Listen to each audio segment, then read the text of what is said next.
안녕하세요. 저는 서울 관악구에 살고 있는 30대 후반의 여성입니다. 사람들은 흔히 결혼이 일륜지 대사라는 말들을 합니다. 누구에게나 결혼이 큰일이 아니겠냐마는 저에게는 결혼이 저의 30여 년 인생에 정말 큰 전환점이었습니다. 정말 여러 가지 의미에서요. 그리고 그보다 더 큰 전환점이 되었던 건 바로 이혼이었고요. 운명 같은 인연일 줄 알았던 전남편과의 결혼 생활은 실은 첫 단추부터 잘못 끼어진 악연이었습니다. 그걸 결혼하고 나서야 알게 되었다는 사실이 억울하고 분할 때도 있었지만 한편으로는 사람 보는 눈이 없었던 저의 안목도 문제였던 것 같다는 생각이 들었고요.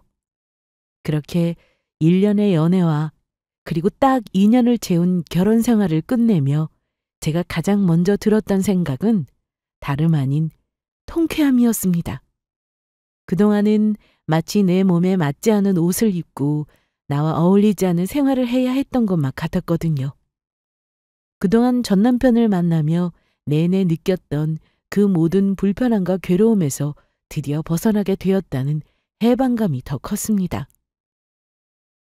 이혼을 하기까지 그 인간과 시댁 식구들이 벌여온 온갖 만행과 기행에서도 탈출하게 됐다는 후련함도 덤으로 얻을 수 있었고요. 제가 겪었던 그 모든 기막힌 일들을 대나무 숲에 토로하는 심정으로 오늘은 속 시원하게 한번 털어놔 보고 싶네요. 사람은 누구나 장점이 있다고 하는데 제 전남편도 처음부터 몹쓸 인간은 아니었습니다. 그러니까 제가 결혼까지 결심을 하게 되었던 것이었고요. 다만 결혼 전에는 의도적으로 본인의 좋은 모습만 보여주었다는 게 문제였죠. 어쨌거나 남편과 저는 겹 지인을 통해 처음 만나게 되었습니다. 저에게는 대학 동기였고 남편에게는 회사 동기가 되는 고소현이라는 친구였죠. 저희는 처음에는 소연이의 SNS를 통해서 올라오는 서로의 얼굴을 가끔씩 보고는 했습니다. 저는 제 SNS에 게시물만 열심히 올리는 편이지 솔직히 친구의 피드는 잘 확인은 하는 편이 아니어서 몰랐는데 나중에 알고 보니 소연이의 계정에 이래저래 제 사진이 많이 올라와 있었더라고요. 바로 근처 동네에 살아서 자주 만나서 저녁을 같이 먹고는 했었거든요. 덕분에 남편은 소연이의 게시물에 항상 함께 올라오는 여자가 누군지 궁금했다고 하더라고요. 저를 소개시켜달라고 먼저 조른 것도 본인이었고요. 두 사람 다 인사해. 이쪽은 내 동기 강훈 오빠, 그리고 이쪽은 내 베스트 프렌드 진이. 안녕하세요. 김강훈이라고 합니다. 말씀 진짜 많이 들었습니다. 사진으로도 많이 배워서 그런지 낯설지가 않은 느낌이네요. 반갑습니다. 이진이라고 합니다. 소연이한테 저도 말씀 많이 들었어요. 와, 갑자기 걱정되기 시작하네요. 별로 좋은 이야기는 아니었을 것 같은데. 이제 와서 평소에 쌓았던 업보가 걱정되기 시작하나 보지? 너 아직도 안 갔어? 이제 그만 가도 될 것 같다. 와, 이거 봐. 이러니까 내가 좋은 소리가 나오냐고. 제 앞에서 장난처럼 투닥대는 두 사람의 모습을 보며 저는 저도 모르게 웃고 있었습니다. 첫 만남에서 받은 인상은 성격이 시원시원하고 유쾌한 사람 같다는 것이었습니다. 1차에서 셋이서 맛있는 식사를 하고 2차에서는 소연이가 빠진 자리에서 둘만의 대화를 나누었죠. 커피 한 잔씩 들고 한강공원을 걸으면서요. 그날은 날씨가 무척이나 선선했던 기억이 납니다. 둘만 남게 된 자리여서 그런지 아니면 초면의 어색함과 긴장이 좀 풀려서 그런지 그때부터는 조금 더 속편한 대화를 나눌 수 있었던 것 같아요. 그동안 각자 살아온 이야기와 서로의 관심사, 회사 일과 최근의 취미 같은 것들을 즐겁게 이야기했죠. 어쨌거나 첫 만남에서는 그럭저럭 나쁘지 않은 인상을 받았습니다. 의외로 우리가 비슷한 점이 많은 것 같다는 생각도 들었고요. 두 번째 만남은 바로 이틀 뒤였습니다. 저는 이렇게까지 짧은 주기로 만날 생각은 아니었는데 그 다음 주에 본인이 3주간의 해외 출장이 있어서 마음이 급했다며 겸연쩍게 웃더라고요. 그때 어렴풋이 그 사람의 마음을 느낄 수 있었습니다. 제 짐작이 틀리지 않았는지 그날 데이트를 마치며 그는 저에게 만나보고 싶다는 고백을 했습니다. 답변은 돌아온 후에 줘도 괜찮다고 하면서요. 저는 생각해보겠다고 말했죠. 그리고 3주간 생각의 시간을 가질 수 있었습니다. 있을 때는 잘 몰랐는데 막상 한국에 없다고 생각하니 이상하게 자꾸 보고 싶다는 생각이 들더라고요. 얼마 후 마침내 한국으로 돌아온 그 사람에게 저는 바로 대답했습니다. 사귀자고요. 그 후로 1년간 이어진 연애는 행복했습니다. 저희는 여러모로 성향이나 환경이 비슷한 사람이었거든요. 무난하고 평범하게 자라온 가정 환경과 화목한 식구들, 적당히 비슷한 경제적 수준, 그리고 유난스럽지 않고 소탈한 성격까지도요. 거기다 어지간한 부분은 그 사람이 저에게 다 맞춰주는 편이라 딱히 싸울 일도 없었고요. 그래서 저희는 1년 만에 결혼을 결심하게 되었습니다. 하지만 여기서 제가 간과한 부분이 있었죠. 그건 바로 저희가 단 한 번도 제대로 다퉈본 적이 없다는 사실이었습니다. 사람이 살면서 평생을 다투지 않을 수가 없는데 심지어 가족처럼 가까운 사이라고 해도 다 맞는 부분이 있는 게 아닌데 저는 그 부분을 너무 안일하게 생각했던 것이었죠. 그저 우리는 싸울 일이 없으니 오히려 맨날 싸우는 것보다 좋은 일이 아닌가라고만 생각할 뿐이었습니다. 적어도 딱 한 번이라도 크게 부딪혀 봐야 그 사람이 화를 내는 방식, 화를 내는 지점, 화를 낸 이후의 대처 방법까지도 알 수가 있는 것이었는데 저희는 그런 과정이 모두 생략된 상태로 결혼 단계에 들어서고야 말았죠. 그게 큰 실수였다는 사실을 깨닫게 된 건 결혼한 지 얼마 지나지 않아서였습니다. 여보, 내일 점심 때 우리 부부 동반 모임 있는 거 안 잊었지? 그게 내일이었어? 뭐야, 그새 까먹고 있었어? 내가 이틀 전에도 말했었잖아, 내일이라고. 어떡하지?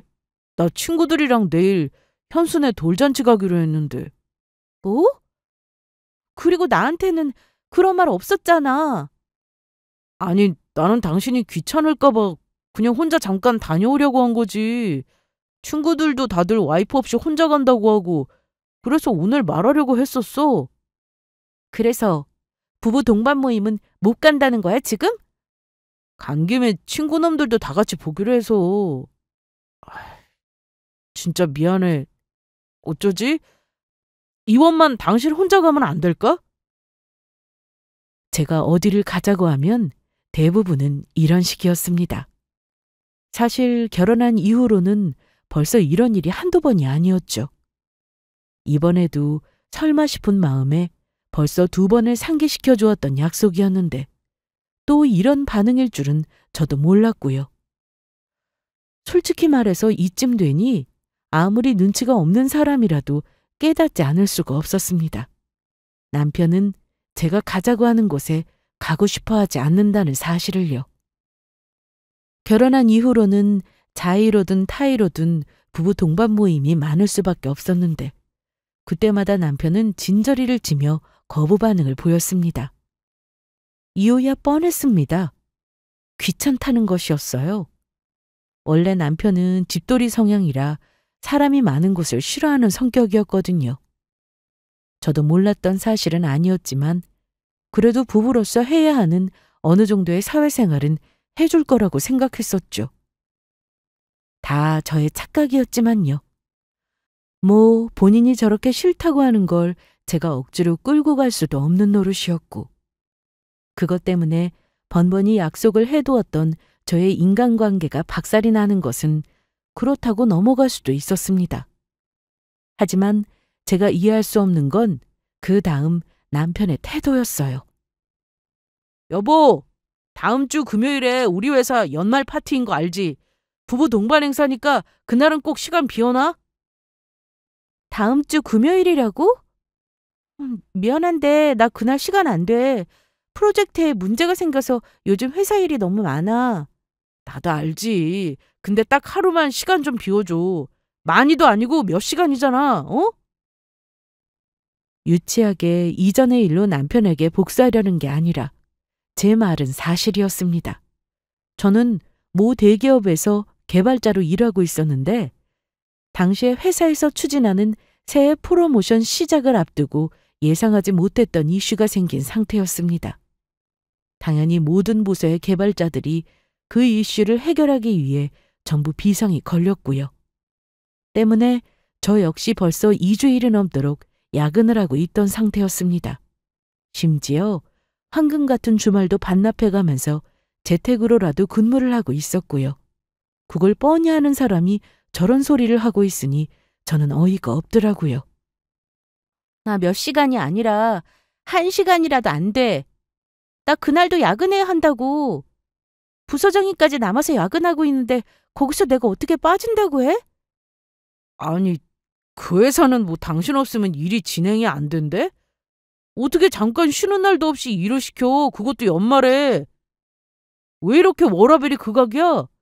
복지가 어쩌니, 퇴근하는 삶이 어쩌니, 회사 기조인 것처럼 TV에 나와서는 잘만 떠들어대더니. 아, 몰라. 나도 머리 아파. 그래도 한 번만 어떻게 안 될까? 많이 힘들면 잠깐 인사만 하고 가도 돼. 진짜 짜증이 확 올라오더라고요. 내가 어디 가자고 할 때는 피곤하다고 이리저리 핑계를 대면서 빠지더니 회사 부부 동반 모임처럼 본인이 필요한 일에는 무조건 저를 끌고 다니려고 하는 게요. 누가 봐도 속 보이는 짓이었죠. 그래도 짜증이 나는 걸 참고 저는 최대한 남편이 원하는 모임에는 따라가 주려고 노력을 했습니다. 똑같은 사람이 되고 싶지는 않았거든요. 물론 지금 같은 비상 상황은 저도 정말 시간을 뺄 여력이 없어서 불가능했지만요.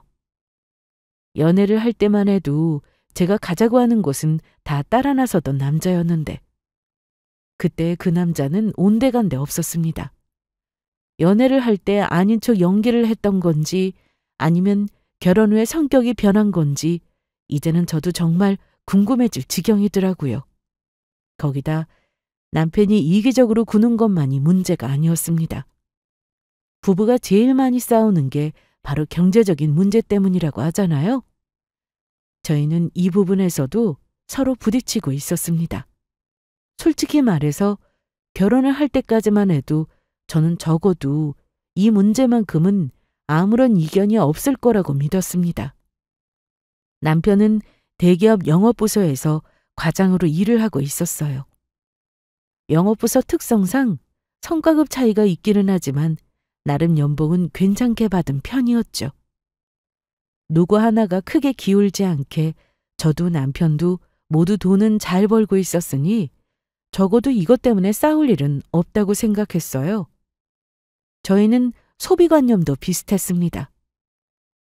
남편이 먼저 결혼할 때 반반 결혼하자고 말을 했었고 저도 거기에 동의했습니다. 수입도 각자 관리하자고 하길래 오케이 했었고요. 아이가 생긴다면 달라질지 모르겠지만 적어도 그전까지는 지금처럼 각자 버는 돈은 각자가 관리하고 공동 경비만 내는 방식도 나쁘지 않다고 생각을 했거든요. 남편이 원한다면 그렇게 할 용의가 있었죠. 그런데 결혼을 하고 나서 남편은 달라지기 시작했습니다. 각자 돈을 어떻게 쓰든 공동생활비와 공동으로 들어가는 적금을 제외하면 터치하지 않기로 했었는데 그걸 은근슬쩍 간섭하기 시작하더라고요. 대놓고 뭐라고 하는 건 아닌데 꼭 옆에 와서 한마디씩 하면서 사람을 긁는 식이었습니다.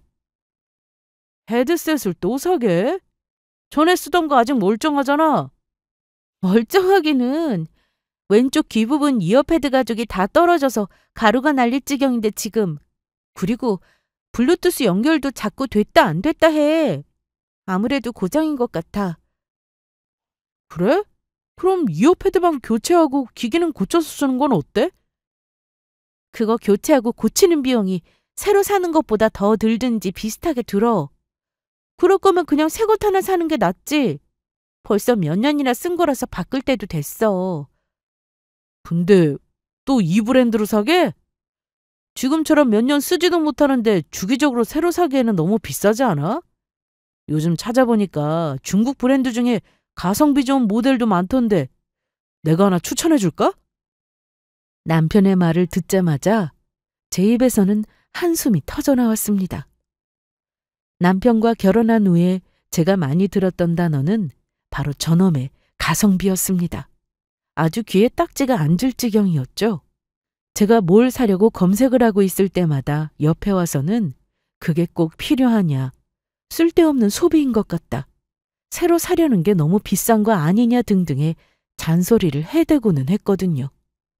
분명히 결혼 전에는 이런 사람이 아니었는데 그때는 제가 뭘 사든 관심도 없었고 오히려 잘 샀다거나 예쁘다는 칭찬이라도 한마디씩 하던 사람이었거든요.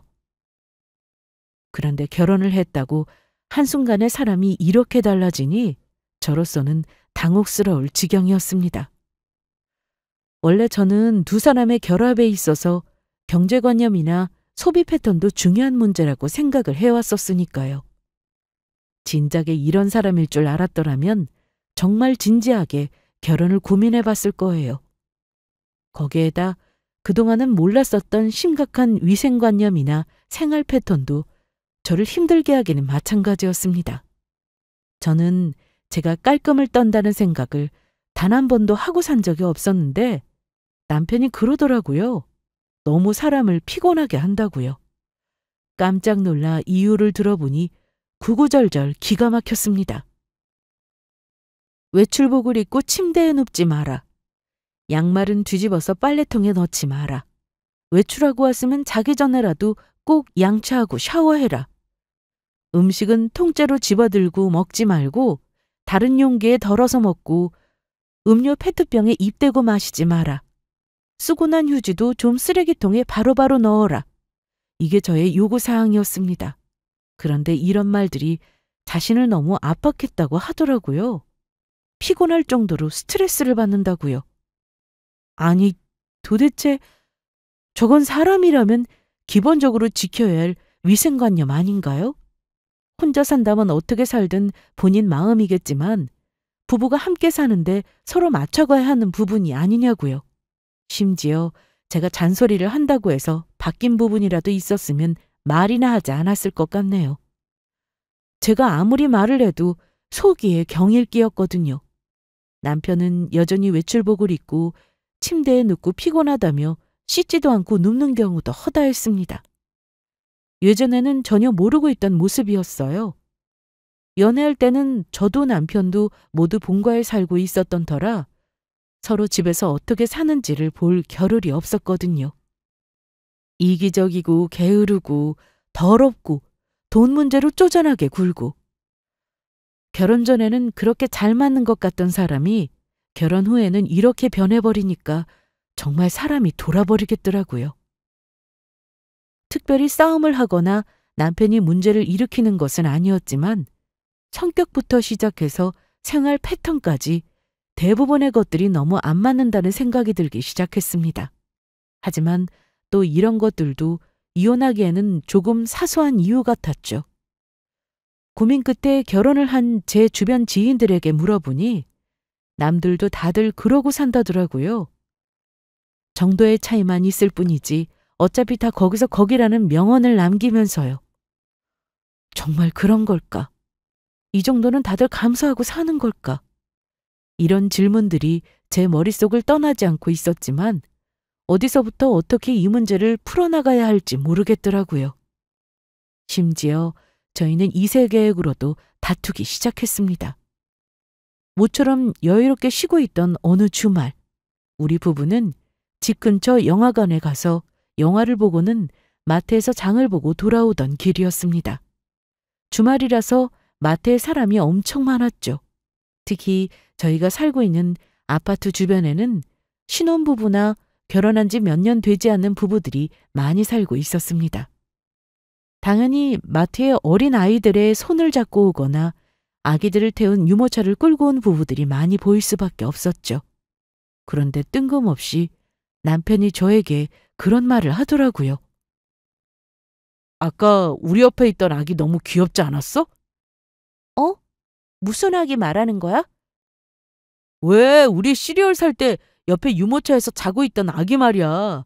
강아지 인형이랑 같이 누워서. 아, 기억나. 그 아기 진짜 귀엽더라. 마트에서 자는 걸 보니 순아기도 엄청 순한 것 같던데? 제가 기억이 난다며 긍정적인 답변을 하자 남편은 원하는 대답을 들었는지 순간 눈을 반짝이며 맞장구를 쳤습니다. 그치? 당신도 그런 아기 하나 낳고 싶지 않아? 우리도 이제 아기 가질까? 뭐? 갑자기 무슨 소리야, 뜬금없이. 무슨 소리기는. 결혼했으면 아기 낳는 게 당연한 거지. 우리 결혼한 지도 벌써 1년이 다 되어가는데 이제 슬슬 2세 계획할 때도 됐잖아. 처음에는 평소에 흔히 하던 농담인 줄 알았는데 남편의 얼굴을 돌아보니 표정이 너무 진지해 보이더라고요. 그때서야 저는 농담이 아니라는 걸 깨닫고 덩달아 진지한 얼굴로 고개를 저었습니다. 다 지금 일하느라 너무 바빠서 아기 생각은 없어. 당신도 알고 있잖아. 근데 당신은 안 바쁠 때가 없으니까 그렇지. 며칠 전에 어머니가 전화하셔서는 너희는 왜 임신 소식이 없냐고 물으시더라. 손주 기다리시는 눈치던데. 안 그래도 나도 요즘 길에 지나가는 아기들도 다 너무 예뻐 보이던데. 더 늦기 전에 우리도 얼른 아기 가지자. 그 문제는 우리 처음에 결혼할 때부터 합의를 봤던 얘기였잖아. 아기는 원하지 않지만 혹시라도 가지고 싶다면 나중에 나 진급하고 나서 그때 다시 생각해보기로. 요즘 같은 세상에 2세 계획도 없이 결혼하는 부부가 어디 있겠어요? 저희는 이미 결혼 전에 2세에 관한 모든 합의를 마친 상태였습니다. 혹시라도 이 문제에 관해서 이견 차이로 인해 생길 추후의 분란을 방지하기 위해서였죠. 연애를 할 때부터 저는 아이를 가지고 싶지 않은 딩크족이었습니다. 아이가 싫은 건 아니었고 저는 제가 일을 하면서 아이까지 낳고 케어할 자신이 없었죠. 딱히 다른 사람들처럼 아이를 원하는 것도 아니었고요. 당시에 제 대답을 들은 남편은 떨떠름한 얼굴이었습니다. 그래서 저는 당신이 아이를 원하는 거면 다른 사람 만나는 게 좋겠다고 분명히 말을 했습니다. 하지만 의외로 남편은 자기는 저를 사랑하고 그래서 저와 아이를 가지고 싶은 거지 아이 때문에 다른 사람을 만날 생각은 없다고 하더라고요. 솔직히 그 대답은 조금 감동적이었습니다. 하지만 이 문제로 다투는 부부들을 너무나도 많이 봐왔기 때문에 저는 다시 한번 확인하지 않을 수 없었죠. 정말 아이가 없어도 괜찮겠느냐고요. 처음처럼 괜찮다는 대답을 똑같이 들은 후에야 저는 생각을 조금 바꾸었습니다.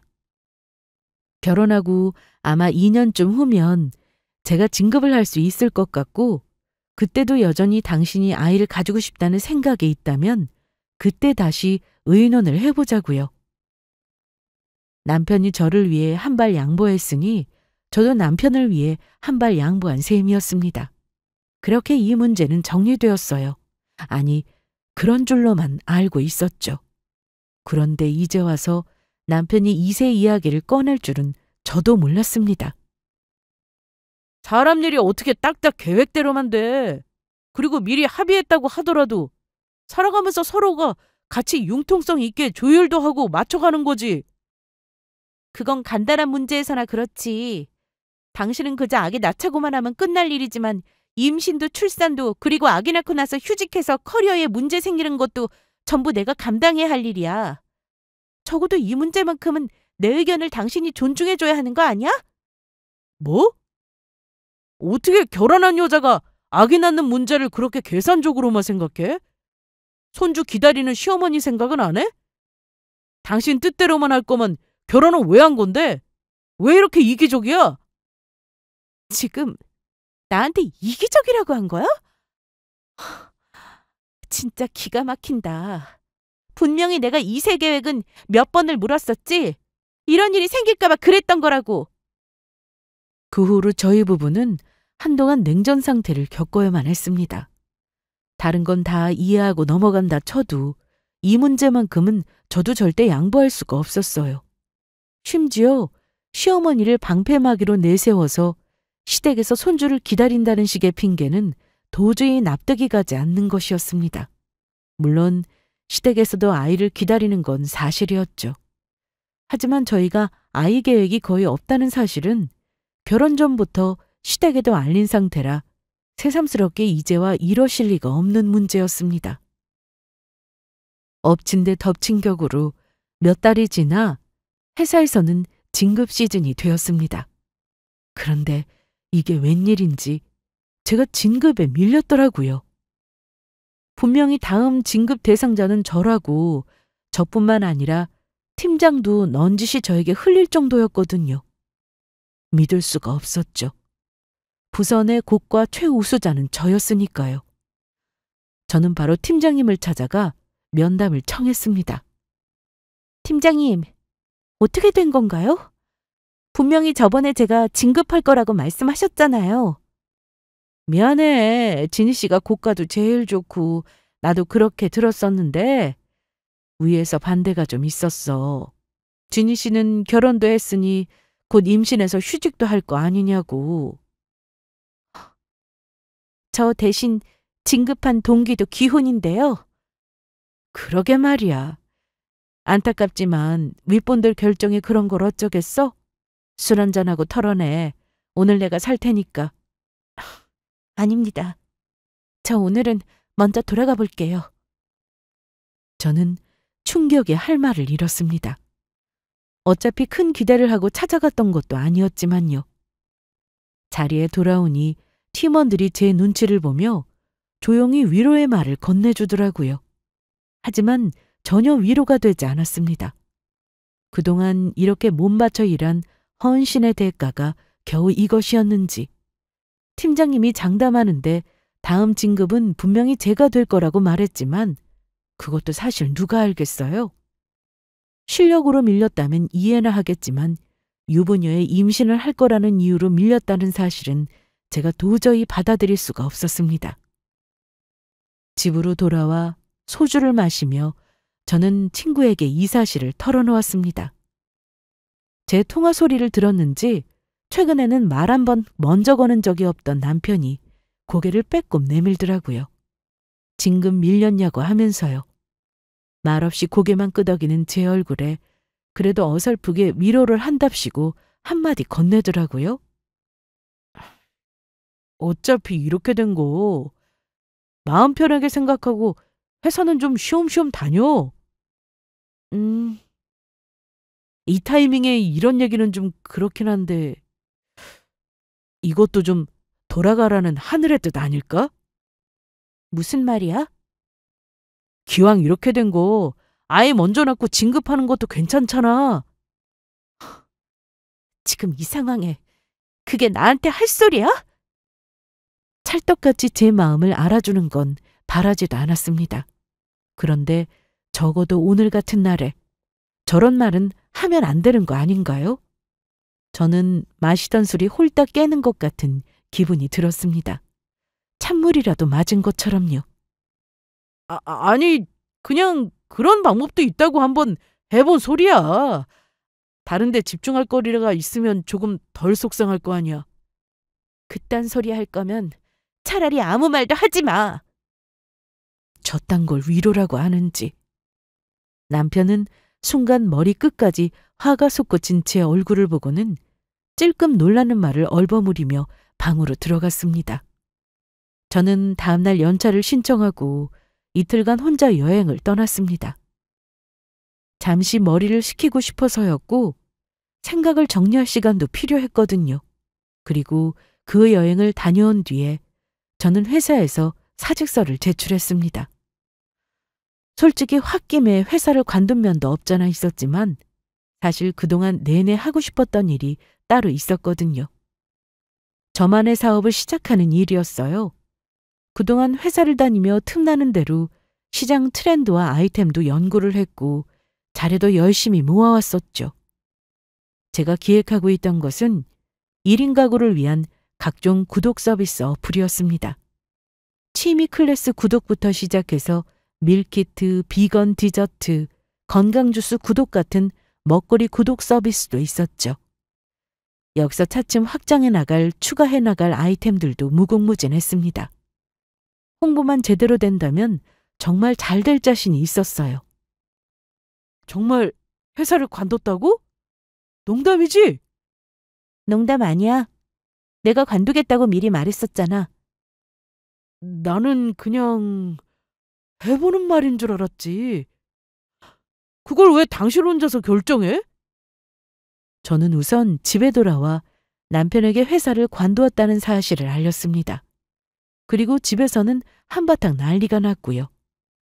결혼하면 남편 믿고 다들 일을 관둔다더니 적어도 너는 그런 사람이 아닐 줄 알았다며 이제 외벌이 독박을 하게 생겼다며 본인 신세를 한탄하더라고요. 나는 분명히 관두겠다고 말했고 당신도 별말 없길래 동의하는 줄 알았지. 그래서 진짜로 회사는 관두고 사업을 하겠다고? 그 구독 어플인지 뭔지 개발을 해서? 사업이 장난이야? 응원까지는 바라지도 않으니까 방해만 하지 말아줘. 아무리 늦어도 1년 안에는 정식으로 서비스 시작할 거야. 걱정하지 마. 결혼한 제 대답에 남편은 더 이상 말릴 단계가 아니었음을 직감했는지 혀를 차며 방문을 쾅 닫고 들어가 버렸습니다. 네 마음대로 하라면서요. 저렇게 날뛸 거면 차라리 처음부터 반대를 할 것이지. 정작 회사를 관둔다고 했을 때는 아무 말도 안 하더니 왜 이제 와서 저러는지 모르겠더라고요. 물론 반대를 했다고 해도 어쨌거나 지금 회사는 관두었을 테지만요. 그리고 저는 남들이 출근하는 시간에 일어나 출근하듯 이곳저곳을 돌아다녔습니다. 남편에게 호언장담했던 것처럼 정해진 출시일을 맞추려면 할 일이 태산이었어요. 우선은 어플을 개발할 사무실을 따로 구해야 했습니다.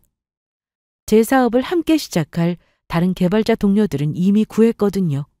그렇게 사무실 자리를 보러 몇 날 며칠을 돌아다니던 때였습니다. 집에 돌아갔더니 시어머니가 와 계시더라고요. 그 옆에서는 남편이 팔짱을 낀 채로 TV 채널만 돌리고 있었고요. 분위기를 보아하니 남편이 모시고 온 게 틀림이 없었습니다. 어머님, 연락도 없이 어쩐 일이세요? 강훈이한테 얘기 들었다. 너 회사 관뒀다며? 정말 사업인지 뭔지 하겠다는 거니? 시어머니는 제가 자리에 앉기도 전에 1초도 더는 못 참겠다는 듯이 질문 공사를 퍼붓기 시작하셨어요. 저는 한쪽에 가방을 내려놓으며 차분히 대답을 했습니다. 네, 회사는 관뒀고 사업은 이제 시작하려고 준비 중입니다.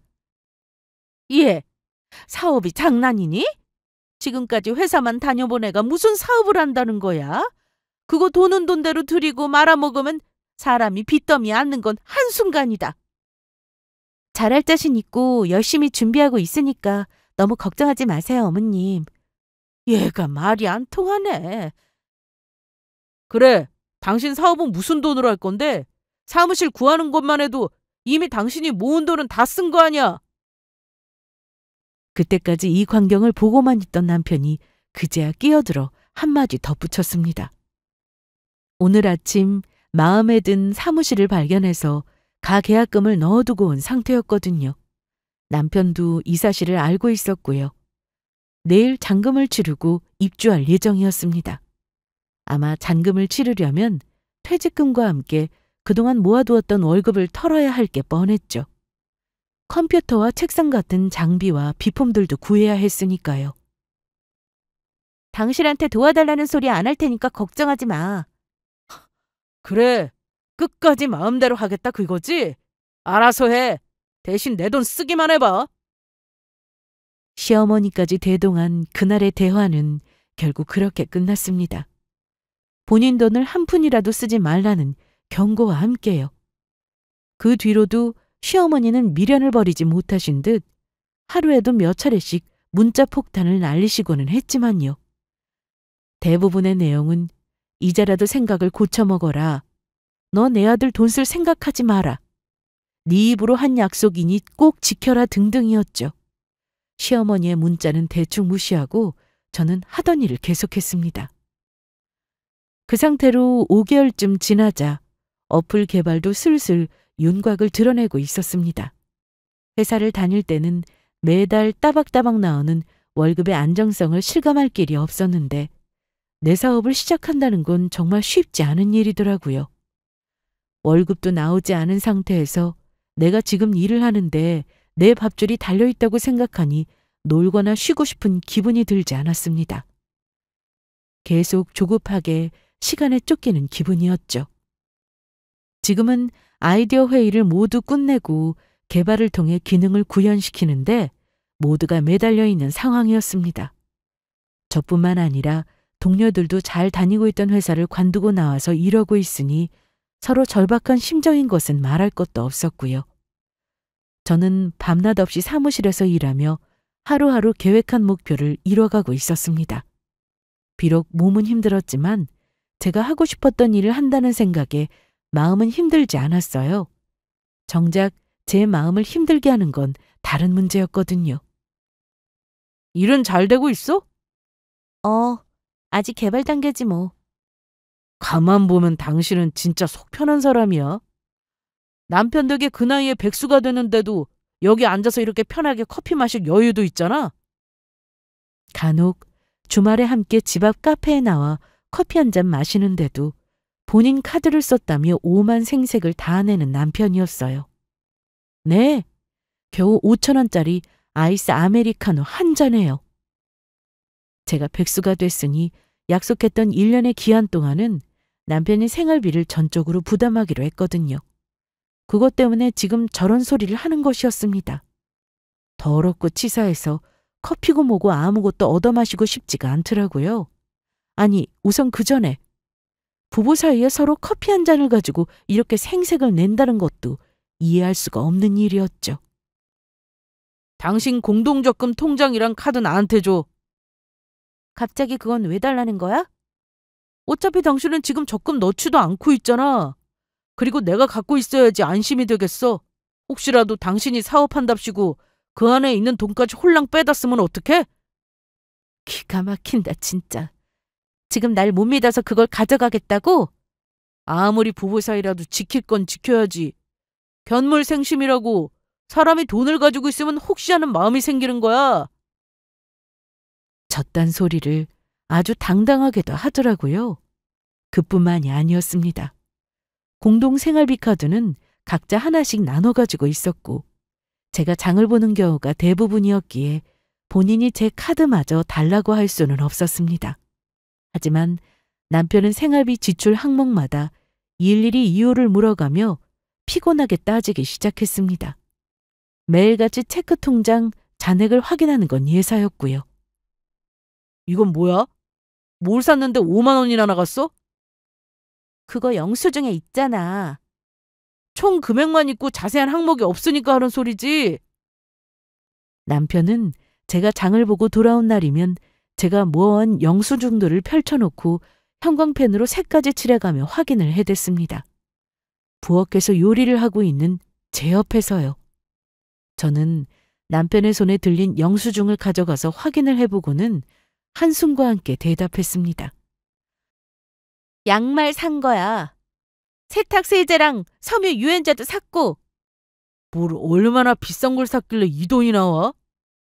겨우 그거 3개 샀다고 이 돈이 나왔다고?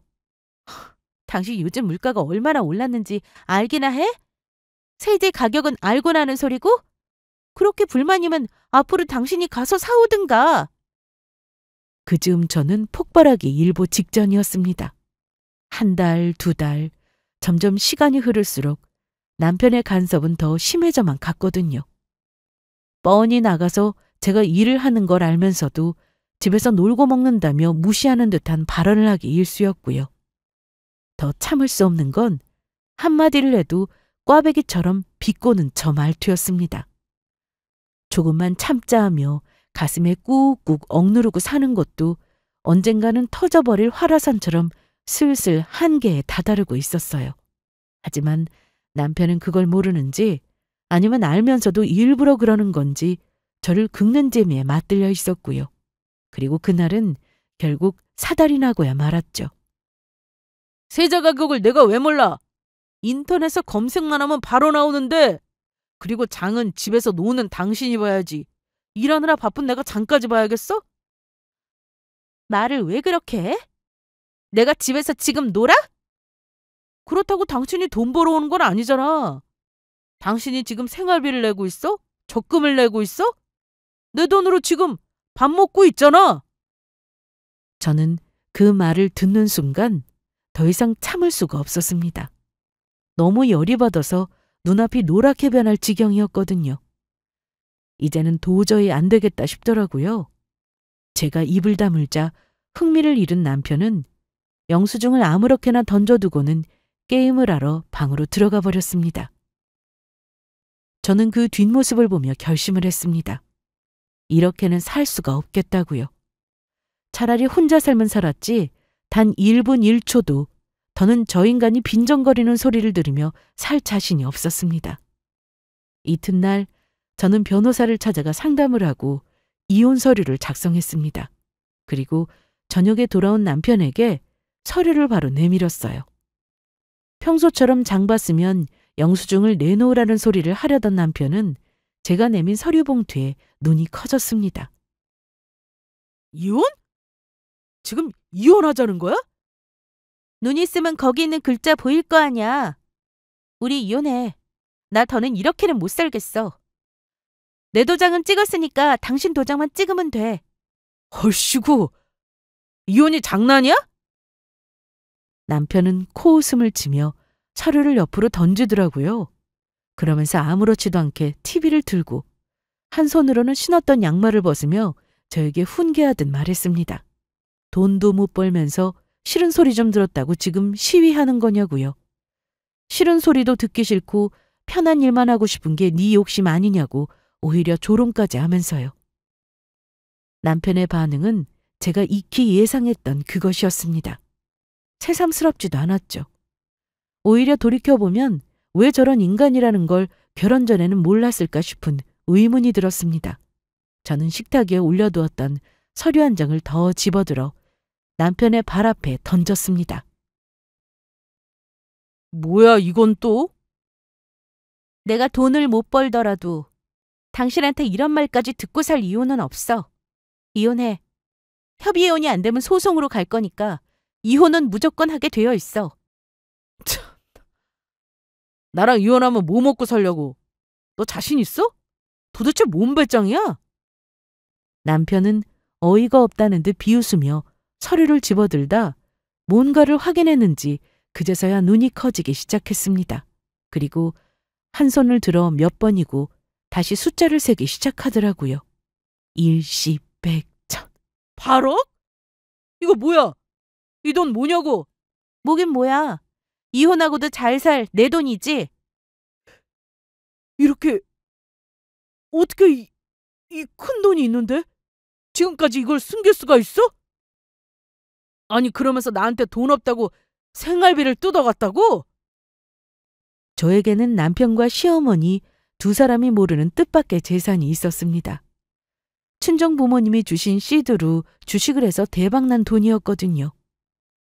그게 정확히 8억이었고 그걸 고스란히 엄마 통장에 보관하고 있는 상태였죠.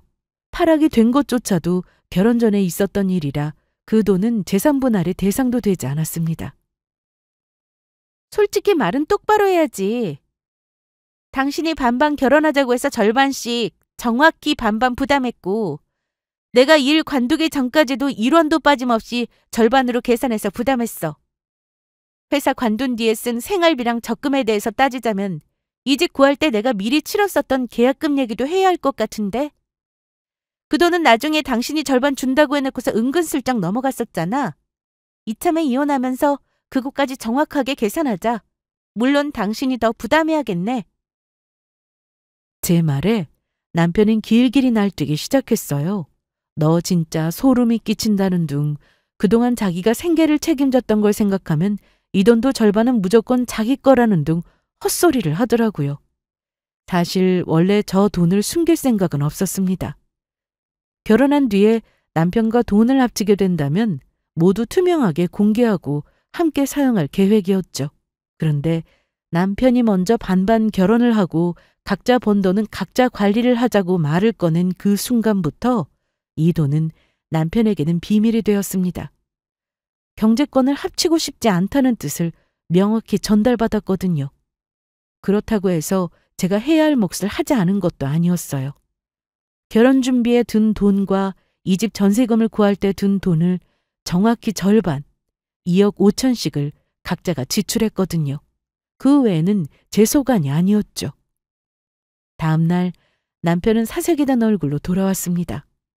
어젯밤 의기양양해서 어디 두고 보라며 큰 소리를 치던 것과는 사뭇 다른 모습이었어요. 아마도 이혼 변호사를 만나 자문을 구한 모양이었습니다. 그리고 알게 되었겠죠. 제가 가진 그 8억은 본인이 가질 수 있는 돈이 아니라는 사실을요. 심지어 꽃다발까지 사들고 왔더라고요. 결혼기념일에도 받아보지 못한 꽃을 이제야 봤다니 참 감회가 새로웠어요. 내가 그동안 당신한테 너무 심했던 것 같아. 미안해. 용서해줘. 어제 당신이 이혼 서류 내미는 거 보니까 정신이 번쩍 들더라고. 당신도 회사 관두고 그동안 많이 속상했을 텐데 내가 이해는 못해주고 당신이 얼마나 힘들었을지 알겠더라. 뭐 하는 거야? 여보, 우리 아직 사랑하잖아. 원래 결혼하고 나서 초반에 이렇게 많이 다투는 게 정상이래. 서로 어떻게 다 맞을 수가 있겠어. 내가 앞으로는 당신 서운하지 않게 잘할 테니까 한 번만 이해해줘. 쓸데없는 소리 그만하고 서류에 도장이나 찍어. 나한테 잘해줄 거였으면 이 지경이 되기 전에 진작에 잘해줬었어야지. 저는 어이가 없어서 웃음이 다 나오더라고요. 한편으로는 남편의 이런 모습이 애잔하기까지 했습니다. 그리고 당신이 하는 꼬라지를 보니까 나중에 내가 혹시라도 진짜 무슨 일이 생겨 돈을 아예 벌지 못하면 너라는 인간이 어떻게 나올지 뻔하겠더라고. 그래서 결심했지. 아, 이혼해야겠다. 아니야, 그럴 리가 있겠어. 만약에 그런 일이 생기면 당연히 내가 책임져야지. 내가 가장인데 그러려고 있는 게 남편이잖아. 됐어. 내 인생은 내가 책임질 거고 당신 인생이나 당신이 알아서 해. 남편은 그 뒤로도 포기를 모르고 저에게 필사적으로 매달리기 시작했습니다. 제가 가진 8억의 힘이 이 정도일 줄은 저도 미처 몰랐었죠. 한 인간을 이렇게까지 절박하게 바꿔놓을 수 있다는 게 저도 신기할 정도더라고요.